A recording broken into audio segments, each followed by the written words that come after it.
आसमान भी रंग बिरंगी पतंगों से खूबसूरत दिखने लगता है। मकर संक्रांति हो, 15 अगस्त हो, ये मांझा न केवल इंसानों के लिए बल्कि बेजुबान पक्षियों के लिए भी मौत का पैगाम बन चुका है, जिसका नाम है चाइनीज मांझा।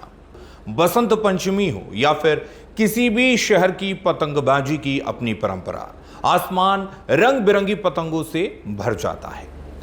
पतंग उड़ाना भारत की सबसे पुरानी और सबसे खूबसूरत परंपराओं में से एक, और त्योहारों का मौसम शुरू होते ही आसमान भी रंग बिरंगी पतंगों से खूबसूरत दिखने लगता है। मकर संक्रांति हो, 15 अगस्त हो, बसंत पंचमी हो या फिर किसी भी शहर की पतंगबाजी की अपनी परंपरा, आसमान रंग बिरंगी पतंगों से भर जाता है। लेकिन पिछले कुछ सालों से त्योहारी सीजन में इस पतंगबाजी के बीच एक अदृश्य मौत हवा में उड़ रही है, जिसका नाम है चाइनीज मांझा। यह मांझा न केवल इंसानों के लिए बल्कि बेजुबान पक्षियों के लिए भी मौत का पैगाम बन चुका है।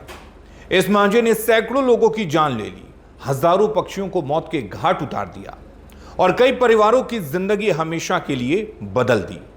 आपने भी खबरें जरूर सुनी होंगी कि चलती बाइक पर जा रहे युवक का गला कट गया, स्कूटी चला रही महिला गंभीर रूप से घायल हो गई, बच्चे की गर्दन पर गहरा कट लग गया, बिजली की लाइन टूट गई, हजारों पक्षियों के पंख कट गए। ऐसी अनगिनत खबरें हर साल पतंगबाजी के सीजन के दौरान सुनने और देखने को मिल जाती हैं। इस मांझे की समस्या से निपटने के लिए कई शहरों में पुलिस ने हजारों रोल जब्त किए, सरकार ने बैन लगाया, कोर्ट ने सख्ती दिखाई, लेकिन सवाल वही है, अगर बैन है तो बाजार में आखिर चाइनीज मांझा आता कैसे है? अगर इतना ही खतरनाक है ये चाइनीज मांझा तो बिक क्यों रहा है? अगर सरकार रोकना चाहती है तो चीन से इसकी सप्लाई क्यों नहीं बंद कर दी जाती है? और आखिर में क्या सचमुच चीनी मांझा एक अदृश्य मौत बन चुका है? आज के इस वीडियो में हम यही सवालों का जवाब तलाशेंगे। सबसे पहले हम बात करते हैं चाइनीज मांझे की और यह समझते हैं कि आखिर चीनी मांझा होता क्या है और यह इतना खतरनाक क्यों माना जाता है। दरअसल पहले लोग सूती के धागे का मांझा इस्तेमाल करते थे। कॉटन के धागे पर चावल का लेप लगा होता था या गोंद लगी होती थी और बारीक कांच का चूरा लगा होता था। यही पारंपरिक मांझा था और यह पर्यावरण के लिहाज से भी अपेक्षाकृत काफी सुरक्षित था। कुछ समय बाद खराब भी हो जाता था, लेकिन फिर बाजार में आया नायलॉन आधारित सिंथेटिक मांझा। इसे आम भाषा में कहा जाने लगा चीनी मांझा। हालांकि जरूरी नहीं कि हर ऐसा मांझा चीन में ही बना हो, लेकिन इसकी शुरुआत बड़े पैमाने पर चीन से ही होती है, इसलिए इसका यही नाम पड़ गया। अब यह जानते हैं कि आखिर चाइनीज मांझा इतना खतरनाक क्यों है, क्यों इसे इतना खतरनाक माना गया है। तो इसकी सबसे बड़ी वजह है इसकी बनावट। यह कपास का धागा नहीं होता, बल्कि नायलॉन, प्लास्टिक, सिंथेटिक फाइबर और कई बार धातु के महीन कणों से तैयार किया जाता है और इसके ऊपर लगाया जाता है बेहद तेज घर्षण वाला एक पाउडर, और इसी वजह से यह बहुत मजबूत, बहुत तेज और बेहद टिकाऊ हो जाता है। और यही कारण है कि यह महीनों तक पेड़ों, बिजली के तारों और सड़कों पर फंसा रहता है। यानी खतरा सिर्फ पतंग उड़ाते समय नहीं होता, बल्कि उसके बाद भी खतरा लगातार बना रहता है। और यही वजह है कि चीनी मांझा कई दिनों तक, कई महीनों तक लोगों को नुकसान पहुंचाता रहता है। एक बाइक सवार, दूसरा साइकिल चालक, तीसरा पक्षी, चौथा बिजली कर्मचारी, यानी एक ही मांझा कई हादसों की वजह बन सकता है। अगर हम खबरों और आंकड़ों पर गौर करें तो सबसे ज्यादा मौतें बाइक चलाने वालों की होती हैं, क्योंकि तेज रफ्तार में गर्दन पर मांझा लगने का खतरा सबसे अधिक रहता है। इसके अलावा बच्चे अक्सर खेलते समय छत पर या गली में इसकी चपेट में अक्सर आ जाते हैं, और वहीं सबसे बड़ी कीमत शायद पक्षी भी चुकाते हैं। वन्यजीव संगठनों के मुताबिक हर साल हजारों पक्षी चाइनीज मांझे की वजह से घायल हो जाते हैं और बड़ी संख्या में उनकी मौत भी हो जाती है।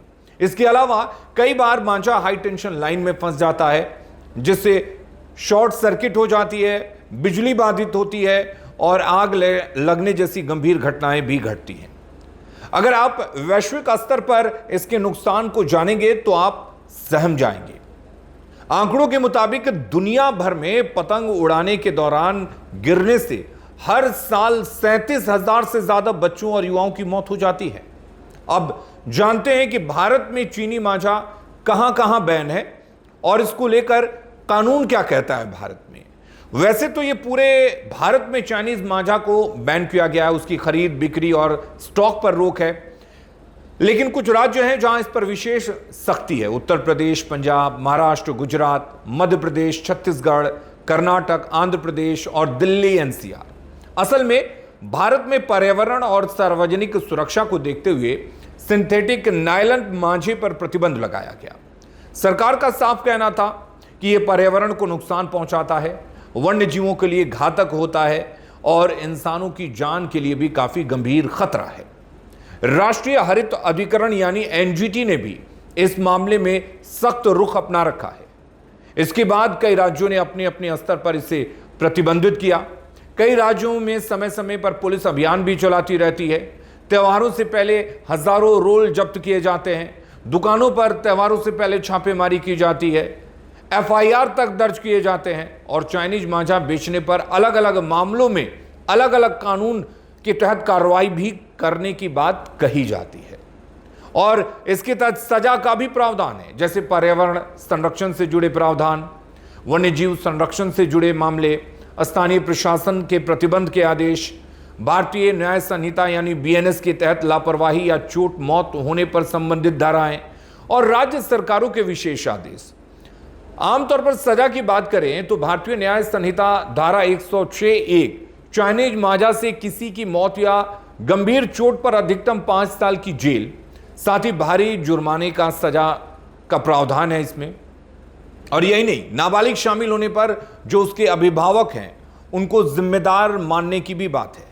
भारतीय न्याय संहिता धारा 223 के तहत प्रशासन द्वारा लगाए गए प्रतिबंधों के अनुसार उपयोग, बिक्री, स्टॉक सख्त माना गया है और इसका उल्लंघन करने पर आपराधिक मामले दर्ज होंगे और इसमें जुर्माना और कानूनी कार्रवाई दोनों की सजा है।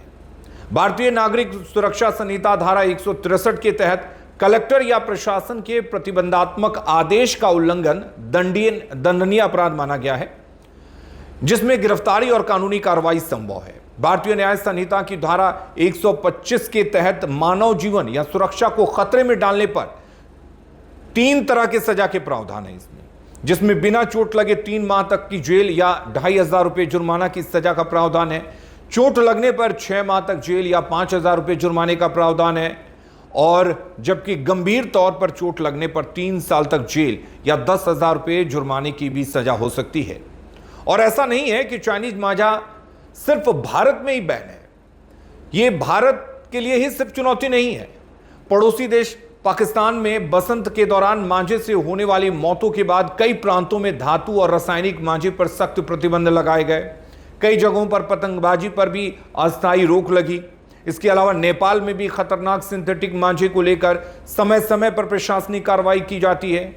बांग्लादेश में ढाका सहित कई शहरों में पक्षियों और इंसानों की सुरक्षा को लेकर अभियान चलाए गए। ब्राजील में भी सेरोल नाम का कांच लगे धागे का इस्तेमाल लंबे समय से विवादों में रहा है। श्रीलंका में त्योहारों के दौरान प्रशासन विशेष निगरानी रखता है। यानी ये केवल भारत की समस्या नहीं है। जहां जहां पतंगबाजी लोकप्रिय है वहां वहां खतरनाक मांझे को लेकर चिंता भी बढ़ी है, चाहे वो लोगों की हो चाहे वो सरकार की हो। अब सवाल है कितना खतरनाक है, और अगर हमारे देश में इतनी सख्त सजा का प्रावधान भी है तो फिर बाजारों में खुलेआम ये क्यों बिक रहा है? तो इसका जवाब सीधा सा है, मांग और मुनाफा। दरअसल साधारण मांझे की तुलना में चीनी मांझा ज्यादा मजबूत होता है। चीनी मांझा पतंग जल्दी काटता है और लंबे समय तक चलता है और सस्ता भी पड़ता है, और यही वजह है कि इसकी मांग लगातार बनी रहती है। दूसरी तरफ कई जगह ये चोरी छिपे नकली नामों से भी बेचा जाता है, जैसे कभी सुपर मांझा के नाम से, कभी पावर धागा के नाम से, तो कभी दूसरे ब्रांड के नाम से इसे बाजारों में चोरी छुपे बेचा जाता है।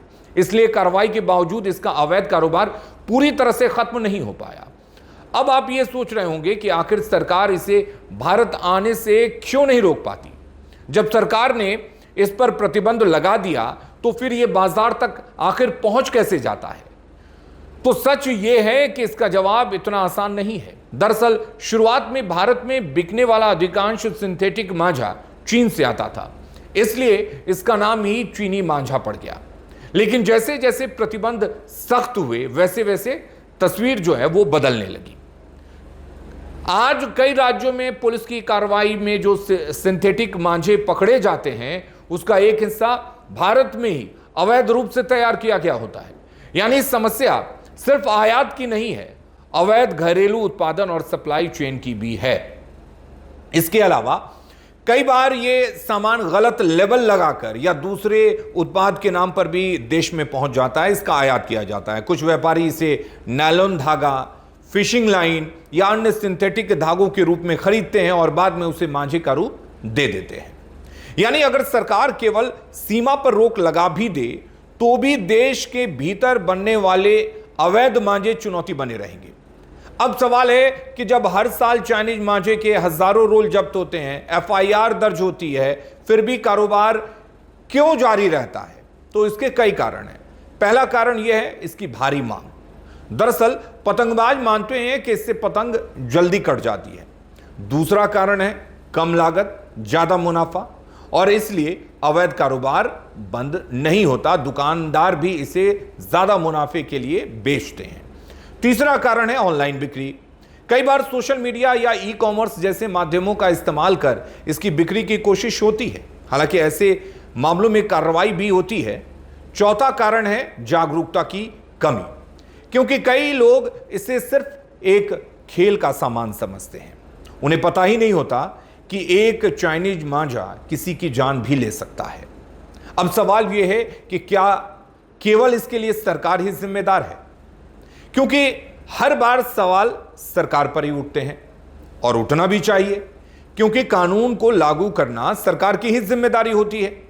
लेकिन यह भी सोचिए, अगर दुकानदार इसे ना बेचें, आप, हम या आम लोग इसे ना खरीदें, ऐसे मांझों का अगर बहिष्कार किया जाए तो क्या इसका बाजार बच पाएगा? शायद नहीं। यानी समाधान केवल पुलिस कार्रवाई नहीं, सरकार की तरफ से सख्ती नहीं, बल्कि समाज की भागीदारी भी है।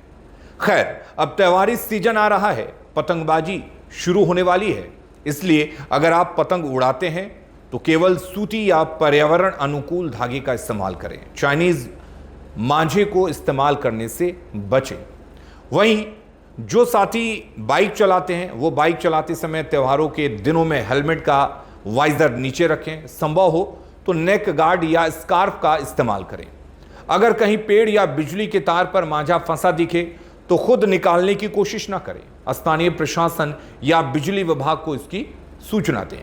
अगर कोई पक्षी मांझे में फंस जाए तो बिना प्रशिक्षण के उसे खींचने की भी कोशिश ना करें। पशु पक्षी बचाव संस्था या वन विभाग से इसके लिए आप संपर्क कर सकते हैं।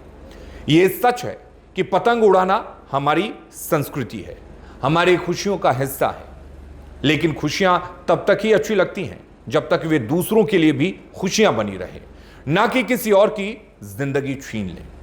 चीनी मांझा या कहें सिंथेटिक नायलॉन मांझा सिर्फ एक धागा नहीं है, बल्कि कानून, पर्यावरण, मानव जीवन और पशु पक्षियों की सुरक्षा से जुड़ा एक गंभीर मुद्दा है। सरकार को भी इस अवैध निर्माण, सप्लाई और बिक्री पर और साथ ही प्रभावी कार्रवाई करने की जरूरत है, लेकिन उतनी ही बड़ी जिम्मेदारी हमारी भी है, क्योंकि जिस दिन लोग चीनी मांझा को खरीदना बंद कर देंगे उस दिन इसे बेचने वाले भी अपने आप खत्म हो जाएंगे। याद रखिए, एक पतंग हार जाने से कुछ नहीं बिगड़ता, लेकिन एक जान चली जाए तो उसकी भरपाई कभी नहीं हो सकती।